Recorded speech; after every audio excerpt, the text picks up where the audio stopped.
Muy buenas compañías. Hoy tenemos aquí a Javier Recio, licenciado en arte dramático, actor con más de 20 años de experiencia en teatro, que nos va a ayudar en esta nueva serie centrada en la creación del personaje. Muy buenas, Javi, ¿cómo estás? Muy buenos días. Bienvenido, es un gusto tenerte para inaugurar esta nueva sección. Y bueno, pues primero de todo, preguntarte en qué andas metido ahora.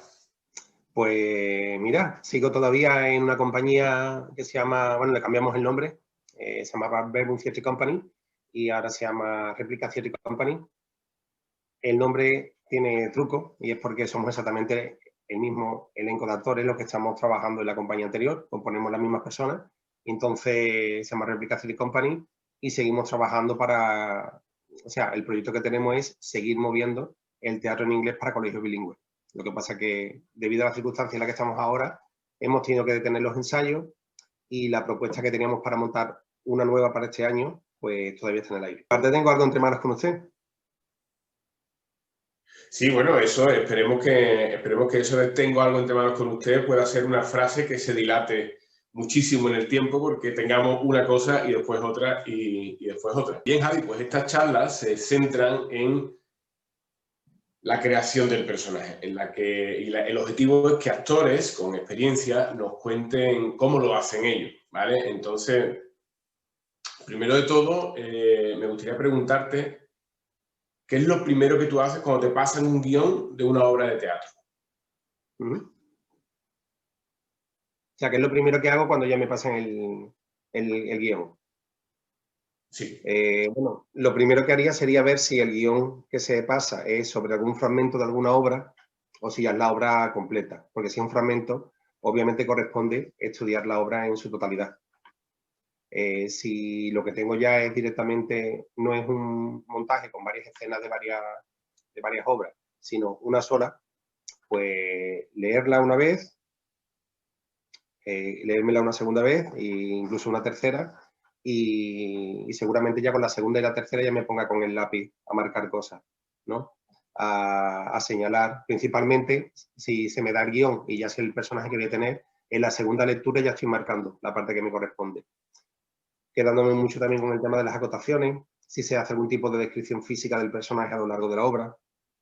Y ya lo tercero sería pues ver un poco de dónde viene mi personaje y cuál es el destino del personaje, ¿no? Cuál es su objetivo, y más allá de su objetivo, su superobjetivo, y lo que desea, tanto de los personajes con los que se encuentran en la obra, como cuál creo yo que pueda ser la finalidad del personaje, ¿no? Cuál es su sueño, qué es lo que desea, no solamente con las personas que se encuentran, sino para con él mismo. Y dos cuestiones. Una primera, ¿qué son ese tipo de marcas que tú vas haciendo en esta segunda lectura? Las marcas, pues sobre la mente me vienen muchas veces ideas, ¿no? De cómo se diría esta frase, aun sin haber tenido todavía indicaciones del director de cómo va a ser mi personaje, ¿no? Porque me vienen imágenes o ideas de cómo creo yo que pueda ser el personaje, o qué parte de mí sale a través de este personaje y qué puedo ofrecer. Y sobre ello lo que hago es principalmente marcas de en qué momento fragmento la frase y de qué modo dejo alguna frase más arriba que otra. O sea, como a nivel musical es como si fuera un pentagrama. Intento marcarme el texto como por pautas, fragmentos y luego oscilaciones hacia arriba y hacia abajo. Casi lo primero que hace es darle un enfoque a las entonaciones. Sí. Bueno, lo primero que haría, obviamente lo primero sería leerlo, entender el personaje, saber de dónde viene, a dónde va, qué desea. Me aparecen acentos, me aparecen voces que le ponen bien, física del personaje, ahí todavía no se me ocurre, pero sí igual si hay anotaciones que lo dejan bastante claro, entonces sí me lo voy marcando. O voy remarcando fuertemente lo que se dice, principalmente lo que dice el autor de mi personaje. Has hablado de objetivos de personaje, ¿sí?, y de deseos. ¿Puedes hablar un poquito más, por favor? Es principalmente qué es lo que desea, o sea, por qué aparece ese personaje en la obra, ¿no? ¿Cuál es la finalidad de ese personaje? es como la meta, ¿no? Como el sueño que tenemos todos para qué me gustaría a mí hacer, y seguidamente los deseos serían fragmentar ese súper objetivo, ¿no? Ese súper deseo que tiene en pequeños, ¿no? Como las pequeñas felicidades de la vida, ¿no? Una cosa sería qué meta tengo, qué me gustaría hacer y los pequeños pasitos que doy en esta escalera hasta conseguir lo que deseo. El personaje puede ser que a veces se conecte con otras personas dentro de la misma obra, o solamente sea una obra de 2 actores, o igual es una obra con un monólogo muy grande, o sea, solamente hay un personaje, pero incluso cuando solamente hay un actor y un personaje, también hay deseos dentro del superdeseo. Bueno, ¿y qué más? Y después, a partir de ahí, ¿cómo sigues trabajando? Pues ya directamente cojo marcador en mano, empiezo a subrayar la parte que me corresponde y voy viendo a la hora de, si ya me tengo que poner a estudiar el texto, antes de poderme poner bajo las indicaciones de un director, que a lo mejor puede trabajar con improvisaciones o no, si directamente empieza a montar la escena, sí intento ya tener un poco el texto estudiado. Entonces, el siguiente paso para mí sería familiarizarme con lo que sería el texto, expresiones que no conozca, palabras que me puedan resultar raras, ¿no? A la hora de aprenderlas. Y luego, siempre tengo los guiones llenos de tachones, de borrones. Tengo, por ejemplo, un guión con un proyecto nuevo y siempre tengo manchado por todas partes. Hago dibujos, me hago marcas, me hago cosas que me sirvan, ¿no? O si, por ejemplo, si tengo una manera de memorizar el texto y aparece durante 2 réplicas seguidas una palabra como pueda ser ahora, me la remarco varias veces, ¿no? Se reitera algo. Me marco también pausas respiratorias, si tengo que hacer alguna mueca antes de empezar la frase, si mi personaje hace algún silencio, y lo marco también, entonces separo muy bien. Digamos que sería más un trabajo ya de machacar, de ensuciar el texto y de planificarme cómo hacerlo. Más allá de que ya el director me haya dicho cómo hacerlo, que igual todo esto lo tengo que cambiar, pero es como para llevar ya una pequeña propuesta de cómo creo yo que veo el personaje, cómo creo que habla o cómo creo que diría la frase. Curioso porque creo que este sistema de acotaciones, ¿no? De añadir acotaciones, realmente, y de enguarrar el texto, podemos decir, pues creo que realmente es lo que hacemos todos. Creo. Es una manera es hacer lo mío. Seguramente el texto facilitado a otro autor que vaya a hacer su trabajo. Yo he visto guiones muy limpios y cada uno sabe la forma que tiene de funcionar, de trabajar, pero las marcas que yo hago, yo a veces me pongo, ya te digo, dibujos que me sirven, ideas, flechas, transcripción de la palabra, igual le hago una traducción y la pongo porque no se me quede la palabra por más vueltas que le doy y la pongo en inglés. Entonces ya sé que tengo ahí como, para mí un hándicap y digo, la traduzco y ahora ya intento fijarme más en esa palabra. Dice dibujos, Javi, ¿dibujos tipo qué? Pues dibujos para mí, por ejemplo, si te digo alguno que pueda tener ahora mismo en este texto, por ejemplo, me ha servido para un personaje estudiar un animal, ¿no? Porque creía que para este personaje tenía la imagen de que se acercaría al otro dependiendo del peso que tenga, el movimiento que tenga y la carga emotiva que tenga, creo que habría un animal que se asemeje a él y me hago a lo mejor un dibujito de un animal o pongo la palabra de ese animal. Yo tengo la sensación, Javi, no sé qué opinas tú, que la comedia requiere de muchísima más energía o una energía más vitalista. A ver, obviamente, para hacer reír a alguien, incluso en la calle, tienes que estar un poquito de energía por encima de esa persona. Porque tú tienes que ofrecerle a esa persona un motivo por el cual se va a reír. Entonces, yo tengo que empezar, no empiezo al mismo nivel que tú, empiezo por un nivel por encima, o bien por encima o muy por debajo. Pero la cosa es desnivelar el punto en el que nos encontramos las dos personas para poder darte la información. ¿No? Es como usar el surrealismo. Vamos a hablar de que si esa persona está en un punto de realidad, yo para utilizar la comicidad, ¿no? Algo más cómico, tengo que tirar por abajo o por arriba. para no seguir esta línea y entonces provocar en ti la risa. ¿Que eso necesita más cantidad de energía? Claro, sí. Pero igual con la tragedia. Quiero decir, con una escena de drama, por ejemplo, tiene que haber una carga energética también muy fuerte, pero igual parece que está más contenida. Y en la parte cómica es mucho más explícita. La carga energética, digamos que en una se ve y en la otra se siente, ¿no? La forma de percibirlo. Incluso estando por abajo, tienes que estar potente de energía, ¿no? Imagínate que yo entiendo lo que tú me estás diciendo como un personaje que tiene una energía muy baja.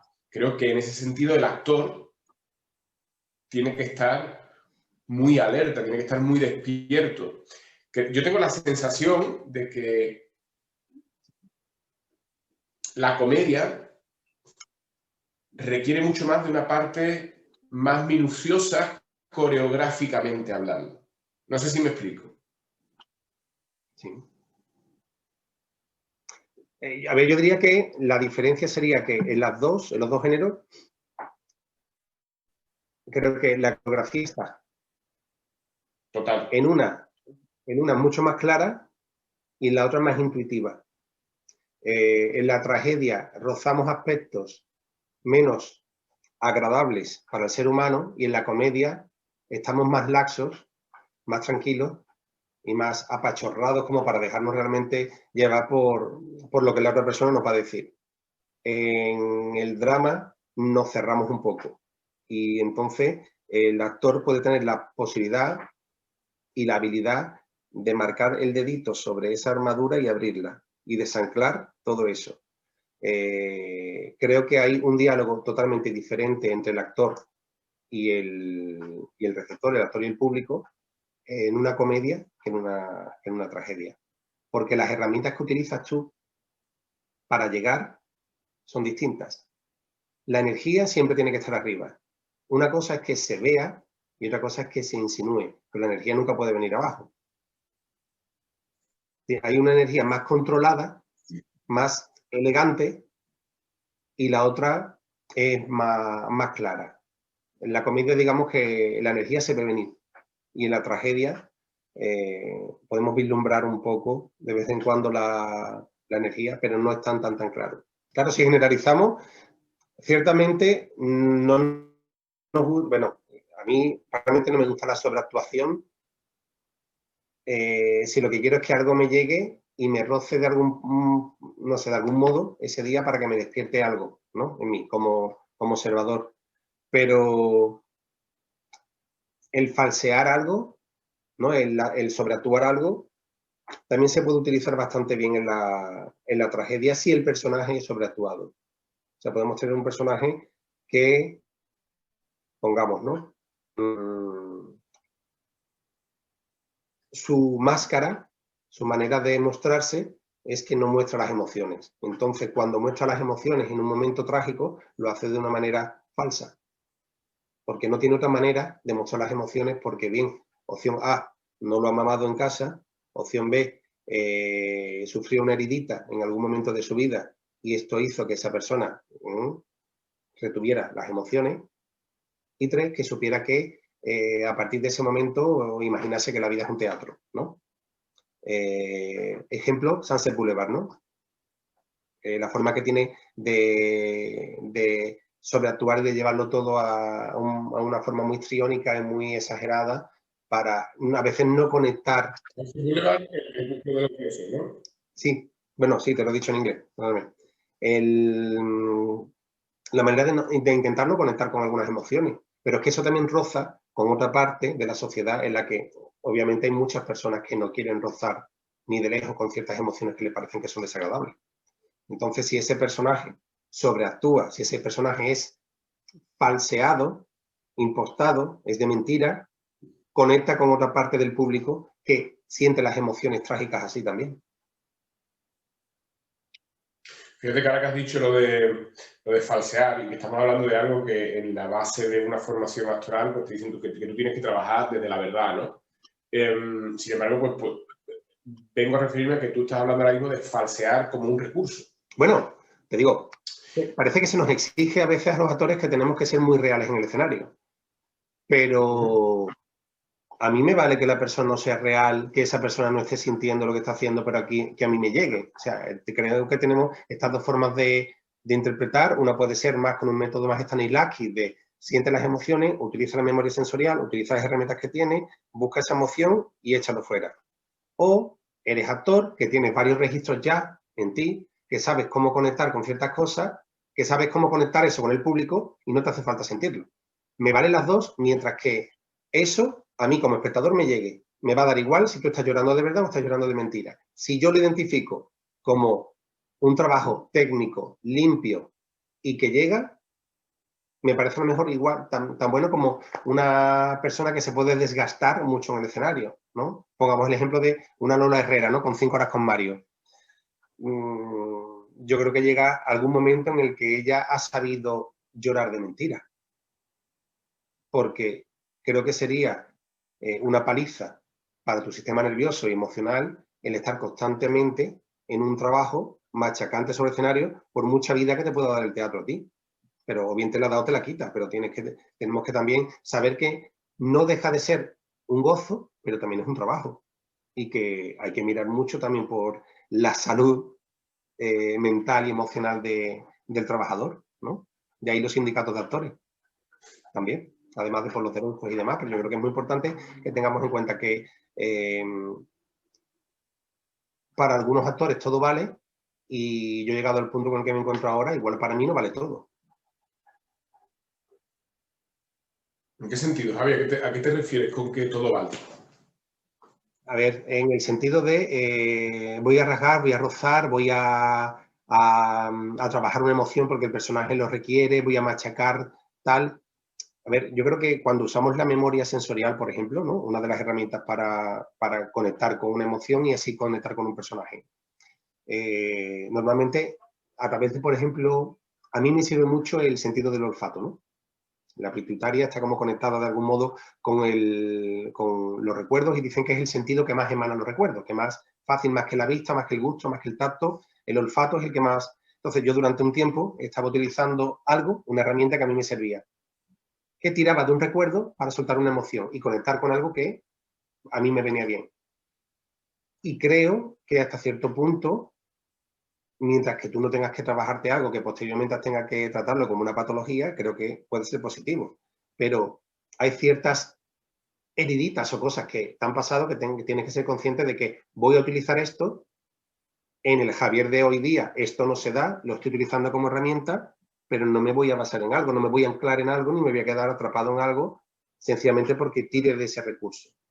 Entonces, me refiero a que hoy día a lo mejor tendría que trabajar muy bien la disociación de que esto no está pasando ahora, sino que estoy trayendo al presente una emoción del pasado y la voy, como dice la palabra, a presentar de nuevo, a representar.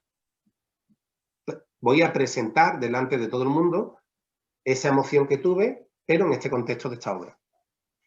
Lo primero que aprendes cuando comienzas con esta profesión de actor es que todo lo que sepas te vale. Es como que vas a tener un cajón desastre donde vas a meter un montón de cosas y todo sirve. Es como esta camisa que no voy a tirar por si algún día algún personaje de, ¿no? Pues igual vamos a utilizar con los recursos que tenemos. Yo creo que si yo tengo muchas herramientas para trabajar, ¿por qué me voy a quitar una en concreto porque piense que esté desactualizada, que esté pasada de moda, que no sea útil para algunas personas, cuando a lo mejor a mí, dependiendo del momento en el que yo me encuentre y del personaje que vaya a hacer, esa herramienta me puede venir muy bien y puedo utilizarla igual mejor que otras que sean más técnicas o más académicas.